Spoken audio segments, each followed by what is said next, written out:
تمام قسم کی تعریف اللہ رب العالمین کے لیے لائق و زیبا ہے۔ بعد درود و سلام ہو اللہ کے تمام معزز اور چنندہ پیغمبروں پر، نبیوں پر، رسولوں پر، جن کے سب سے آخری کڑی ہم سب کے آخری نبی جناب محمد رسول اللہ صلی اللہ علیہ وسلم کی ذات اقدس ہے۔ معزز حاضرین، حضرت ابراہیم علیہ السلام کی زندگی کو ہم اور آپ سن رہے تھے، ان کی زندگی کو سمجھنے کی کوشش کر رہے تھے، ان کی زندگی سے حاصل ہونے والے پیغامات کو ہم جاننے، سمجھنے اور اس پر عمل کرنے کی کوشش میں تھے۔ 3 جمعے آپ کے سامنے حضرت ابراہیم علیہ السلام کی زندگی میں نے آپ کے سامنے پیش کی ہے۔ آج کا خطبہ بھی ان کی زندگی پر محیط ہے اور حضرت ابراہیم علیہ السلام کی زندگی کا ایک انتہائی اہم حصہ ہے، کیونکہ یہ ان کی زندگی کا 40واں سال ہے۔ 40 سال اب حضرت ابراہیم علیہ السلام کی عمر ہو چکی ہے۔ آپ اپنی قوم کو اگر میں دوسرے لفظوں میں کہوں تو غلط نہیں ہوگا کہ بچپنے سے توحید کی دعوت دے رہے ہیں، کیونکہ آپ نے شروعات میں یہ بات سنی کہ بچپنے میں ہی، یعنی بہت ہی کم عمری میں ہی اللہ تبارک و تعالی نے انہیں کافی اچھی نشوونمائی عطا فرمائی تھی، کافی بڑے ہو گئے تھے، تقریباً 15-16 مہینے کی عمر میں 15-16 سال کے لگتے تھے۔ اتنی تیزی کے ساتھ اللہ تبارک و تعالی نے ان کی نشوونمائی کی تھی، اور ابتدا سے ہی انہوں نے معبودان باطلہ کا انکار کیا تھا، توحید کو سمجھنا شروع کیا اور توحید کی روح کو انہوں نے پا لیا، اللہ تبارک و تعالیٰ کو پہچان لیا، والد کو دعوت دی، قوم کو دعوت دی، تمام نے آپ کی دعوت کو ٹھکرایا، آپ نے سر عام لوگوں کو سمجھایا، بتوں کو توڑ دیا۔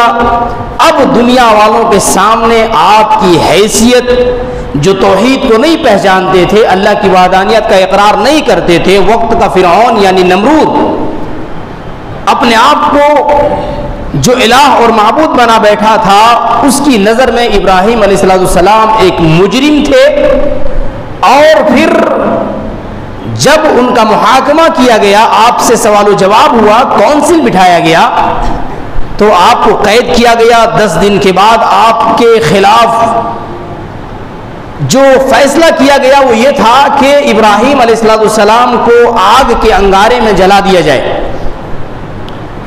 اور سب سے بڑے مدعی اس کے خود ابراہیم علیہ السلام کے والد آزر، جن کا نام مؤرخین نے تعرخ بیان کیا ہے، تعرخ ابن ناحور۔ تعرخ نام کا یہ شخص جو ابراہیم علیہ السلام کی بدقسمتی سے والد ہیں، یہ سب سے بڑے مدعی ہیں ابراہیم علیہ السلام کو آگ میں جلوانے کا۔ قرآن مقدس میں اللہ تبارک و تعالی نے سورۃ الانبیاء کے آیت نمبر 68 میں فرمایا کہ لوگوں نے کہا حرقوہ وانصروا آلہتکم ان کنتم فاعلین، کہ لوگوں انہیں جلا دو، ابراہیم کو جلا دو اور یہ عمل کر کے اپنے معبودوں کی مدد کرو، اگر کوئی کام تم کرنا چاہتے ہو تو یہ ہے کرنے لائق کام۔ یعنی انسان کی عقل جب خبت ہوتی ہے اور جب غیر اللہ سے انسان کچھ لو لگا لیتا ہے، اس کو معبود بنا لیتا ہے، تو اس کی عقل کام نہیں کرنے لگتی۔ ذرا سوچئے یہاں پہ کیا بات کہی جا رہی ہے، اپنے معبود کی مدد کرو، یعنی گویا کہ وہ اپنی زبان سے یہ کہہ رہے ہیں کہ ہمارے معبود کمزور ہیں، انہیں ہماری مدد کی ضرورت ہے، انہیں ہماری مدد کی ضرورت ہے۔ جبکہ ہم اور آپ توحید کے ماننے والے، توحید کے داعی، ہمیشہ ایک بات جو کہتے ہیں وہ یہ ہے کہ بھئی اگر تمہیں اللہ کی مدد چاہیے تو یہ کرو، اگر تم اللہ تبارک و تعالیٰ کی حفاظت میں آنا چاہتے ہو تو یہ کرو۔ آپ کبھی نہیں سنیں گے کہ اللہ کی مدد کرو، اور اگر یہ بات کہی اللہ کے رسول صلی اللہ علیہ وسلم نے ان تنصروا اللہ ینصرکم، اگر قرآن میں یہ بات اللہ تبارک و تعالیٰ نے فرمائی تو اس کا مقصد، اس کا مطلب مدد بمعنی تعاون نہیں، بلکہ مدد بمعنی اتباع ہے، یعنی اللہ کی مدد یعنی اللہ کی اتباع کرو، اللہ کی فرمانبرداری کرو، اللہ کے احکامات پہ عمل کرو۔ جب تم اللہ کے احکامات پہ عمل کرو گے اللہ تمہاری مدد فرمائے گا۔ اللہ کی کوئی انسان مدد نہیں کر سکتا ہے اور نہ ہی اللہ کو کسی کی مدد کی ضرورت ہے۔ اللہ تبارک و تعالی نے قرآن مقدس کے اندر ایک اور جگہ فرمایا کہ ان لوگوں نے کہا کہ اقتلوہ او حرقوہ، کہ ابراہیم کو یا تو قتل کر دو یا تو جلا دو۔ مجمع میں بعض لوگوں نے یہ بات کہی کہ یا تو اس کی دو ہی سزا میں سے کوئی ایک سزا ہو سکتی ہے، یا تو اس کی سزا قتل ہے یا پھر آگ میں جلایا جانا ہے۔ یہ بات آئی، فیصلہ آگ میں جلائے جانے کے حق میں ہو گیا۔ اب آزر نے اعلان کیا، لوگوں نے مشورے دیے اور اس کے مطابق آزر کی موجودگی میں نمرود نے فیصلہ کیا اور اعلان کروایا کہ تمام کے تمام شہریوں کو باخبر کر دیا جائے کہ ابراہیم کو آج سے ٹھیک 40 دن کے بعد فلاں جگہ پہ جلایا جائے گا۔ لوگوں نے مشورے دیے کہ ایک بڑی سی عمارت بنائی جائے جس میں لکڑیاں جمع کی جائے، اس میں آگ جلانے کا پورا انتظام ہو اور اس کو اس طریقے سے اس کے چاروں گرد فصیل قائم کر دی جائے۔ پہلے ایک تقریباً 40 گز چوڑا اور 80 گز لمبائی میں ایک بہت ہی بڑی زمین کو کا احاطہ کیا گیا، اس کو کھودا گیا، کھودنے کے بعد اس کے چاروں گرد فصیل قائم کی گئی اور پھر اس میں لکڑیاں جمع کی گئی اور تمام لوگوں کو کہا گیا کہ ہر آدمی اس میں لکڑی ڈالنے میں اپنا تعاون پیش کرے گا۔ اور اتنی لکڑیاں جمع کی گئی کہ اگر کوئی شخص اس دور میں بیمار پڑتا اس پیریڈ میں تو لوگ یہ نظر مانتے کہ اگر میرا یہ بیمار ٹھیک ہو جائے تو میں ابراہیم کے جلانے کے لیے اتنی گٹھڑیاں، اتنی وزن کی اتنی زیادہ لکڑیاں دوں گی۔ یہ بوڑھیاں نظر مانتی تھی۔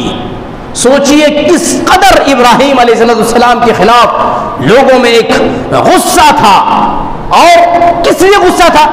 کیونکہ انہوں نے معبودان باطلہ کی تردید کی تھی، ایک الہ کی طرف لوگوں کو بلایا تھا، ایک الہ واحد کی طرف لوگوں کو بلایا تھا۔ انسان کے دماغ میں جب غیر اللہ کی محبت چھاتی ہے، اللہ سے عداوت وہ جب کر بیٹھتا ہے تو اس قسم کی حماقت اس کی زندگی کا حصہ بن جاتا ہے۔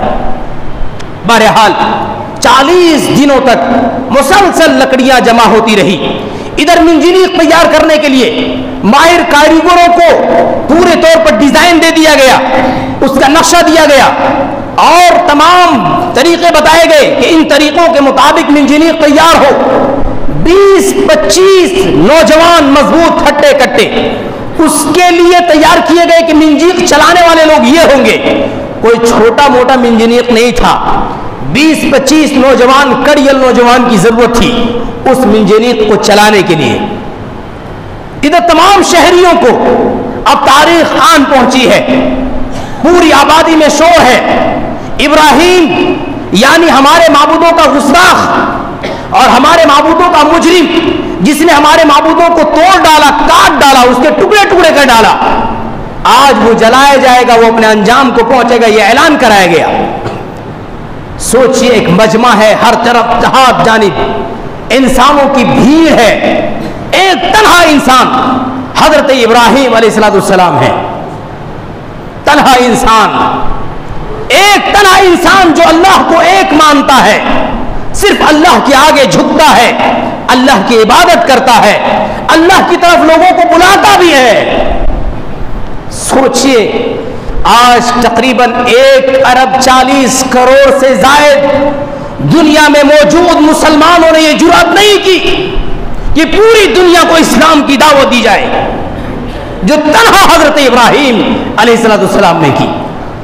تنہا حضرت ابراہیم علیہ السلام نے، وہ ابراہیم جن کی مدد کے لیے کوئی بھائی نہ تھا، جن کا سائبان بننے کے لیے اور جن کے لیے ڈھال بننے کے لیے باپ کی مضبوط پشت نہیں تھی، جنہیں ممتا اور محبت کا ایک ٹھنڈک دینے کے لیے والدہ کا سایہ نہیں تھا، جن کی حمایت کے لیے کھڑے ہونے کے لیے ان کا قبیلہ، ان کا خاندان، ان کے گاؤں اور بستی کے لوگ نہیں تھے، تنہا حضرت ابراہیم علیہ السلام، جن کی دفاع کے لیے حکومتیں نہیں تھی، جن کے ساتھ لڑنے کے لیے فوجی طاقتیں نہیں تھی، اور جن کی مضبوطی بننے کے لیے ایٹمی ہتھیار نہیں تھے، ان تمام کمیوں اور خامیوں کے باوجود، تنہائی کے باوجود حضرت ابراہیم علیہ السلام نے اپنا مشن یہ بنایا تھا کہ پوری دنیا کے سامنے اللہ کی وحدانیت کا پیغام پہنچا کر کے رہیں گے، خواہ اس راستے میں زندہ جلایا جاؤں، سولی پہ چڑھایا جاؤں، مار دیا جاؤں، کاٹ دیا جاؤں، وجود میں سے مٹا دیا جاؤں، لیکن میرا مشن میرے ذریعے سے پورا ہو نہ ہو، میں اس راہ میں قربانی دینے کے لیے تیار ہوں، اپنے مشن سے پیچھے ہٹنے کے لیے تیار نہیں۔ یہ حضرت ابراہیم علیہ السلام نے کر کے دکھایا۔ میرے بھائیوں، ہم اور آپ ملت ابراہیمی والے ہیں، ابراہیم کے نقش قدم پہ چلنے کا دعویٰ کرنے والے ہیں۔ ہم کہتے ہیں ہم ابراہیم والے، ابراہیم علیہ السلام ہمارے تھے، ہم ان کے ہیں، ان کے نقش قدم پہ چلنے والے ہیں، ہم توحید والے ہیں، ہم توحید کے سب سے بڑے علم بردار ہیں، عقیدے میں ہماری کوئی مثال نہیں، ہم عقیدے کے سب سے بڑے امام ہیں، ہم عقیدے میں کوئی لچک نہیں رکھتے۔ عقیدے کے باب میں یہ بنیادی چیز ہے کیا؟ شہادت اللہ الہ الا اللہ، گواہی دینا ہے، چھپ کر کے نہیں، کونے میں نہیں، تنہائی میں نہیں، بلکہ مجمع میں علی الاعلان تمام لوگوں کے سامنے کہ ہم گواہی دیتے ہیں، اشہد ان لا الہ الا اللہ وحدہ لا شریک لہ واشہد ان محمدا عبدہ ورسولہ، اس بات کی گواہی تمام مجمع میں دینا ہے، تمام لوگوں کے درمیان دینا ہے، اور صرف بات یہیں تک ختم ہو جاتی ہے کہ ہم نے گواہی دے لی، ہم نے شہادہ پڑھ لیا، ہم نے کلمہ توحید پڑھ لی، نہیں میرے بھائی، بات اگر ختم ہو جاتی تو ابراہیم علیہ السلام ایمان لا چکے تھے، آپ نے اللہ کی وحدانیت کو پہچان لیا تھا، تمام معبودان باطلہ کا انکار کر دیا تھا، اللہ کی توحید پا چکے تھے، اکیلے اللہ کو راضی کر سکتے تھے اور پھر اس دنیا سے طبعی موت مر کر کے جا سکتے تھے، لیکن انہوں نے یہ گوارا نہیں کیا۔ کیوں؟ کیونکہ ان کے سامنے رب ذوالجلال والاکرام کا یہ پیغام بھی تھا، والعصر ان الانسان لفی خسر الا الذین آمنوا وعملوا الصالحات وتواصوا بالحق وتواصوا بالصبر، یعنی انسان تمام کے تمام خسارے میں اور گھاٹے میں ہے سوائے اس کے جو ایمان لائے۔ ابراہیم علیہ السلام ایمان لائے چکے تھے، اللہ کو پہچان چکے تھے، اللہ کی توحید کو جان چکے تھے، لیکن بات مکمل ہو رہی تھی نہیں۔ وَعَمِلُوا الصَّالِحَاتِ، نیک اعمال کرنا ہے، ابراہیم علیہ السلام نیک عمل کرنے والے تھے، بات مکمل ہو جاتی نہیں، بات مکمل نہیں ہو رہی تھی۔ وَتَوَاصَوْا بِالْحَقِّ، حق کی تلقین کرنی ہے، حق بات کی دعوت دینی ہے۔ کیا ہے حق؟ کیا ہے حق؟ حق اللہ تبارک و تعالی کی وحدانیت ہے، اللہ ہی حق ہے، اللہ تبارک و تعالی حق ہے۔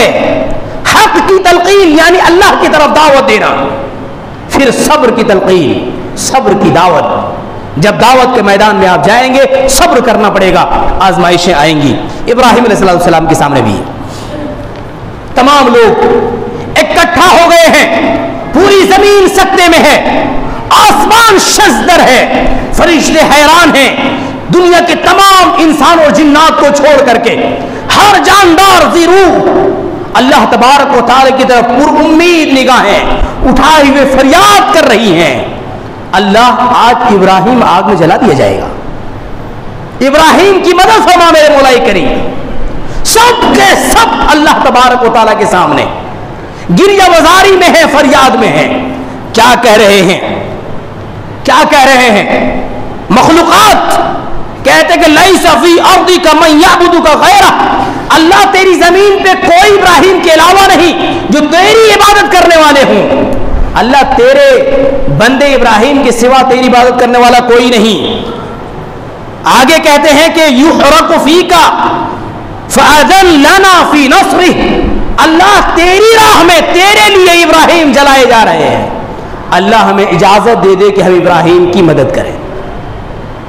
فرشتے دعا کر رہے ہیں، تمام جاندار دعائیں کر رہے ہیں، اللہ اجازت دے دے کہ ہم تیرے ابراہیم کی مدد کریں۔ اللہ تبارک و تعالیٰ نے کیا فرمایا؟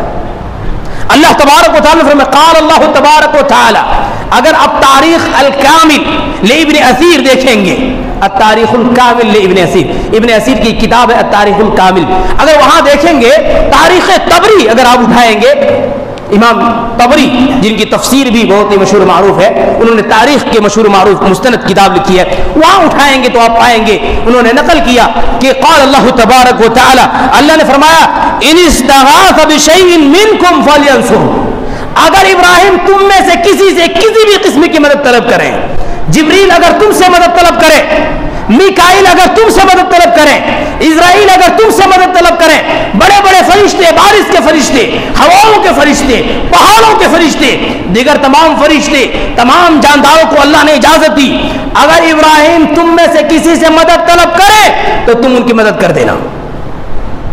اگر تم سے مدد مانگے ابراہیم تو کیا کرنا؟ ابراہیم کی مدد کرنا، مدد کر دینا۔ اللہ نے اجازت کیوں دی؟ کیونکہ سب کے سب دعا کر رہے تھے، اللہ ابراہیم جلائے جانے والے ہیں، اللہ اس کی مدد کرنا چاہتے ہیں ہم، اللہ ہمیں اجازت دے دے۔ اللہ نے اجازت دے دی تمام مخلوقات کو، لیکن ایک شرط رکھی، اگر ابراہیم تمہیں مدد کے لیے پکارے تب مدد کرنا، اور اگر ابراہیم علیہ السلام تجھے مدد کے لیے نہ پکارے، وَإِن لَّمْ يَدْعُوا غَيْرِي فَأَنَا لَهُ، اگر ابراہیم میرے علاوہ کسی اور کو نہ پکارے تو میں اس کے لیے کافی ہوں۔ اللہ اکبر۔ حالت یہ ہے، اب دیکھیے پورا مجمع موجود ہے، ہر شخص کو اس گھڑی کا انتظار ہے کہ کب ابراہیم لائے جائیں گے، منجنیق کے ذریعے سے آگ میں پھینکے جائیں گے، ہم ان کے جلنے کا تماشا دیکھیں گے، ہم اپنے مجرم کو اپنی آنکھوں کے سامنے اس کے انجام تک پہنچتے ہوئے دیکھیں گے۔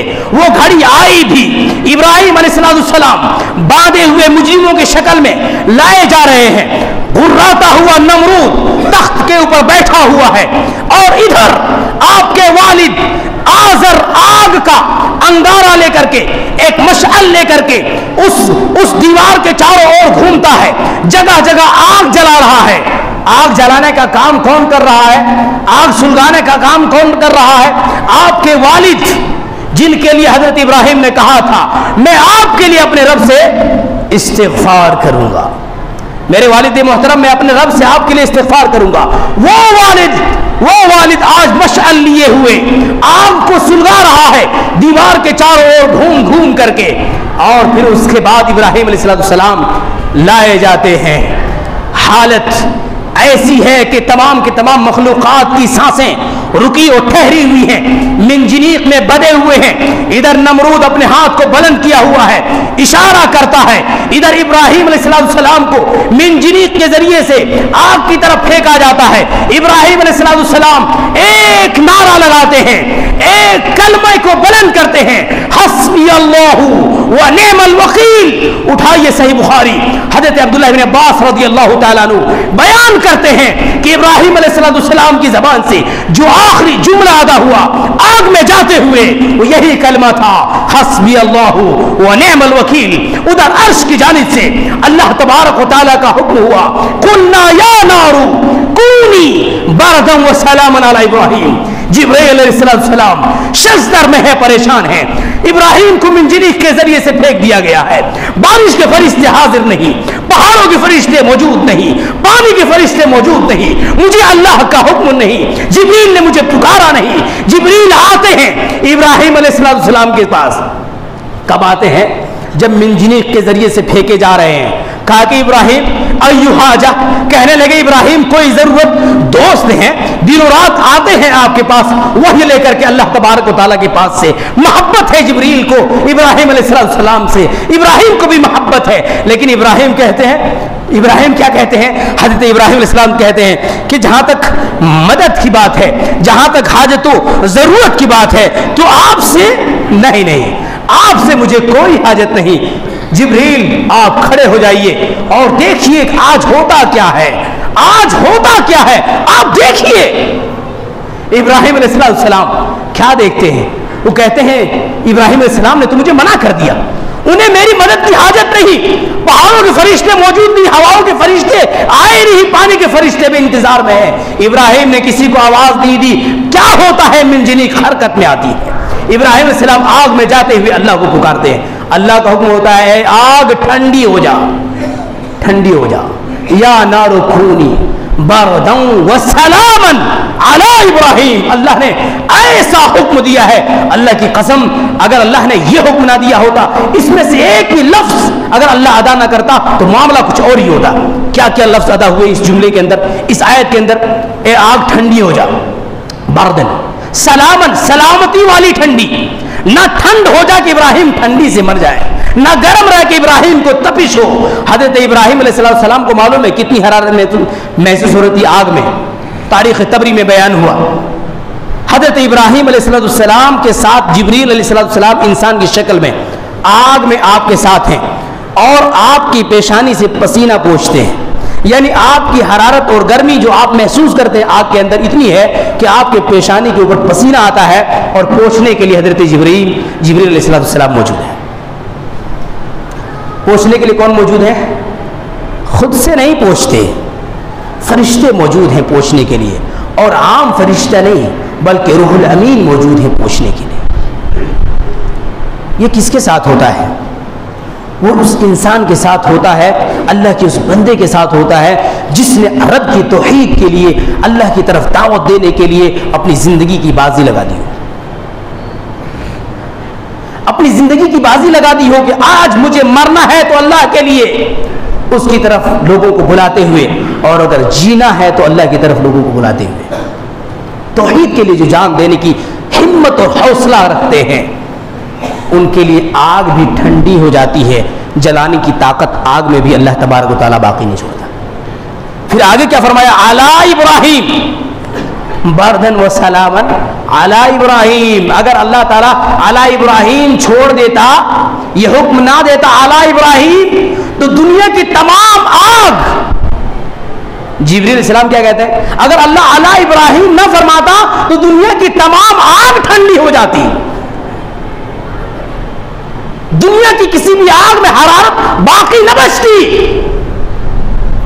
لیکن اللہ نے حکم دیا ابراہیم کے ارد گرد جو آگ ہے وہ ٹھنڈی ہو جا، اور سب کے لیے نہیں، صرف ابراہیم کے لیے۔ یعنی اگر اسی آگ میں اسی جگہ کوئی اور ڈالا جائے تو وہ جل جائے، ابراہیم کے سوا کوئی نہ بچے۔ سب کے سب پریشان تھے، اس عالم سے سب کو واقفیت نہیں تھی، صرف فرشتوں کو معلوم تھا کیا ہوا، تمام مخلوقات پریشان تھے۔ دلیل کیا ہے؟ صحیح بخاری کی روایت ہے، اللہ کے رسول صلی اللہ علیہ وسلم ارشاد فرماتے ہیں، حضرت ام شریک رضی اللہ تعالیٰ عنہ راویہ ہے، بیان کرتی ہیں کہ جب ابراہیم علیہ السلام آگ میں ڈالے گئے تو تمام مخلوقات نے اپنے بھر کوشش کی، چڑیوں نے اپنے چونچ میں پانی بھر بھر کر کے اس آگ کے اوپر ڈالنے کی کوششیں کی، سوائے گرگٹ کے۔ اللہ تبارک و تعالیٰ کے پیارے نبی نے گرگٹ کو مارنے کا حکم اسی لیے دیا کیونکہ گرگٹ آگ میں پھونک مارنے کا کام کر رہا تھا، آگ میں پھونک یعنی آگ کو اور سلگانے کی کوشش کر رہا تھا۔ اس سے یہ بات معلوم ہوئی کہ کسی بھی مخلوق کو حقیقت حال کا علم نہیں تھا سوائے فرشتوں کے، وہ دیکھ رہے تھے جبرائیل علیہ السلام کیا کر رہے ہیں، لیکن دیگر مخلوقات گرگٹ کے علاوہ سب کے سب حضرت ابراہیم علیہ السلام کو بچانے میں لگے ہوئے تھے۔ لیکن ظاہر سی بات ہے آگ اتنی تیز تھی، مورخین بیان کرتے ہیں کہ اونچائی سے اونچائی پر پرواز کرنے والا کوئی پرندہ بھی اگر اس آگ کے اوپر سے گزرتا تو وہ جل بھون کر کے اس آگ کے اندر گر جاتا، اتنی تیز آگ تھی۔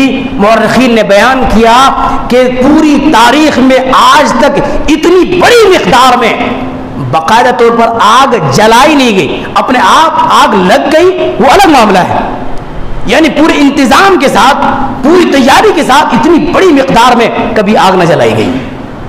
سوچئے کتنی زبردست آگ ہوگی جس میں حضرت ابراہیم علیہ السلام کو نمرود نے پھینکا، اللہ تبارک و تعالیٰ نے ابراہیم علیہ السلام کی حفاظت کی۔ کچھ دنوں کے بعد نمرود نے سوچا کہ چلو بھائی اب آگ بجھنے لگی ہے، ذرا دیکھتے ہیں ابراہیم کس طریقے سے جل کر کے کوئلہ ہو گیا ہے، ذرا دیکھتے ہیں۔ تو اس نے تھوڑی سی بلندی پہ چڑھ کر کے دیکھنے کی کوشش کی، تو وہ کیا دیکھتا ہے کہ آگ کے درمیان دو انسان نظر آیا اس کو لگا کہ ایسا کیسے ہو سکتا ہے، آگ کے درمیان دو انسان کیسے ہو سکتا ہے۔ اس نے یقین میں بدلنے کے لیے کہا کہ یہاں پہ ایک مینار ٹائپ کا بناؤ جو تقریباً 80 گز اونچائی ہو اس کی۔ بہرحال بادشاہ تھا، فٹافٹ اس کے حکم کی تعمیل ہوئی، اس کے اوپر چڑھ کر کے دیکھا تو سچ مچ ابراہیم علیہ السلام اوپر چڑھنے کے بعد اس کو حضرت ابراہیم تنہا نظر آئے، سچ مچ ابراہیم علیہ السلام نظر آئے، اور آواز لگائی ابراہیم کیا تم زندہ ہو؟ ابراہیم علیہ السلام نے کہا کہ ہاں میں زندہ ہوں۔ کہا کہ تم مجھے سن سکتے ہو؟ کہا کہ ہاں میں آپ کو سن سکتا ہوں۔ کہا کہ کیا تم باہر آ سکتے ہو؟ ابراہیم علیہ السلام بولے ہاں بالکل باہر آ سکتا ہوں۔ بولے باہر آ جاؤ۔ نمرود نے کہا باہر آ جاؤ۔ ابراہیم علیہ السلام انتہائی اطمینان اور سکون کے ساتھ چہل قدمی کرتے ہوئے آگ سے باہر نکل آئے، آگ سے باہر نکل آئے۔ نمرود اس موقع پہ اللہ تبارک و تعالیٰ کی عظمت اور اللہ تبارک و تعالیٰ کی قدرت کا اعتراف کیے بغیر نہ رہ سکا، اور کہا کہ نعم الرب ربک یا ابراہیم، ابراہیم تیرا رب بڑا اچھا ہی رب ہے، بڑا ہی اچھا رب ہے تیرا رب، تجھے اتنی خطرناک آگ سے تیرے رب نے بچا لیا۔ تمام لوگ جمع ہو گئے، ابراہیم کے بچنے کی خبر، ظاہر سی بات ہے اتنی خطرناک آگ سے کوئی انسان زندہ بچائے، کچھ بھی نہ ہوا ہو اس کو، کوئی بال تک نہ جلا ہو، تو حیرت کی بات تو ہوگی نا۔ تمام لوگ جمع ہونے لگے۔ حضرت لوط علیہ السلام جو ابراہیم علیہ السلام کے بھتیجے، انہوں نے موقع کو غنیمت جانا اور اسی موقع سے اپنے ایمان کا اظہار کر دیا۔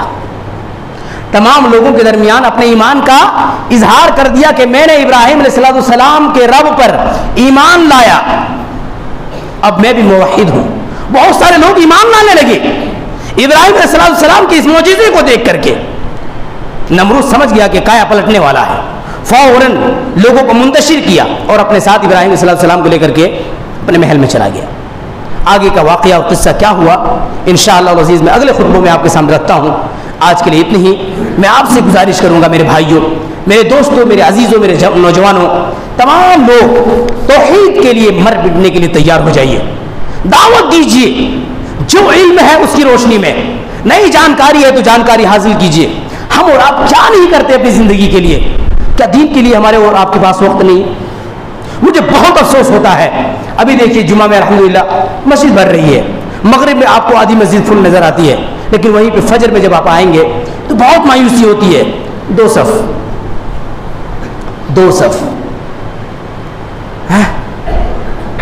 صف ہم اور آپ ہوں اور یہ سمجھیں کہ بھائی ہمارے لیے جبریل آئیں اور مدد کی پیشکش کرے، ہمارے لیے آگ ٹھنڈی ہو جائے، ہمارے لیے چاقو اپنی فطرت بھول جائے، ہمارے لیے دریا میں راستے بن جائیں، ہمارے لیے بادل سائبان بن جائے۔ کیسے ہو سکتا ہے؟ اگر ہم ابراہیم جیسے بنیں گے تو اللہ تبارک و تعالی ہمارا معاملہ ابراہیم جیسا کرے گا۔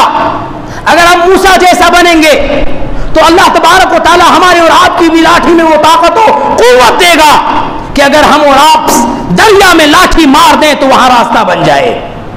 اگر ہم حضرت ابوبکر صدیق رضی اللہ تعالی عنہ جیسا بننے کی کوشش کریں گے تو آج بھی اللہ کے یہاں اجر کی کمی نہیں ہے۔ اگر عمر فاروق جیسا بننے کی کوشش کریں گے تو آج بھی بیت المقدس ہمارا اور آپ کا انتظار کر رہا ہے۔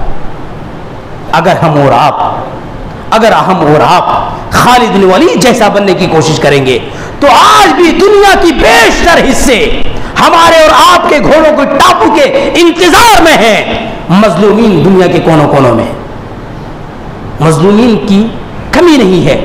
اگر کمی ہے تو آج کے خالد بن ولید کی کمی ہے، تو آج کے سلطان صلاح الدین ایوبی کی کمی ہے، تو آج کے ان نوجوانوں میں پیدا ہونے والی حرارت ایمانی کی اس کی کمی ہے۔ میری گزارش ہے میرے بھائیوں، اپنے دلوں کو ٹٹولیے، خود میں تبدیلی پیدا کرنے کی کوشش کیجیے، اللہ کی مدد یقیناً آئے گی، یہ اللہ کا وعدہ ہے۔ اللہ نے کسی دور کے لیے اپنی مدد کو مخصوص نہیں کیا۔